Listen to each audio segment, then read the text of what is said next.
बाईची नावा सांगली ती आखी याचा सुडका घ्या ये जो सुयारने हो पलजी दिवाल हाडड पलजी दिवाल हाडड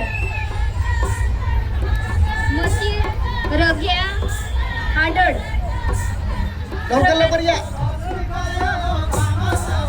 माई वंस्या भावर यानंतर आहेत वनिरत्ना कवटे श्रीमती चैती श्रावण वागदडा श्रीमती सुडकी आखीला द्या का पण पहिलं 10 बायकाला भरायच्या गर्दी नाही झाले पाहिजे हो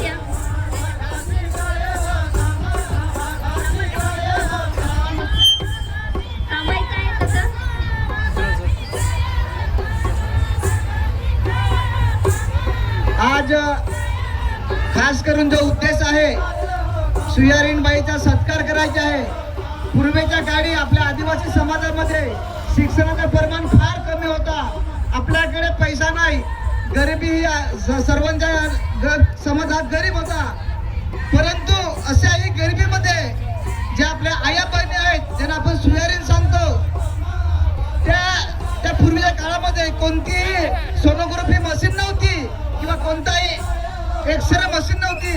काही नसताना अडाणी बाई आपली आदिवासी फक्त बाईच्या पोटावर हात ठेवते तरी ती बाई सांगते की वाकडा आहे काही सरका आहे आणि बरोबर 9 महिन्यानंतर ती सुयारीण बाई आपल्या ज्या गरोदर बाईचं डिलिव्हरी करत असते. आणि आता ते डॉक्टर MBBS झालेले एवढी मोठी डिग्री घेऊन सुद्धा आज जवळपास 50% त्यांच्या नैसर्गिक परिस्थिती होत नाही. आज जेव्हा ती बाई गरोदर राहते तेव्हापासून अंगणवाडीमध्ये त्यांना बाईला खुराक भेटतो, औषध भेटते, तरी सुद्धा त्या MBBS डॉक्टरला सिद्धार करण्याची पाळी येते आणि गरीब आपल्या समाजाला लाखो रुपयांचा खूप मोठा आर्थिक फटका बसतो.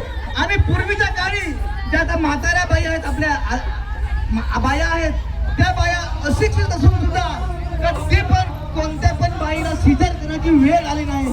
असा त्या बाईंकडे कोणताही शिक्षण नसताना त्यांच्याकडे एवढी मोठा अनुभव होता आणि व्यवस्थित त्या डिलिव्हरी करत.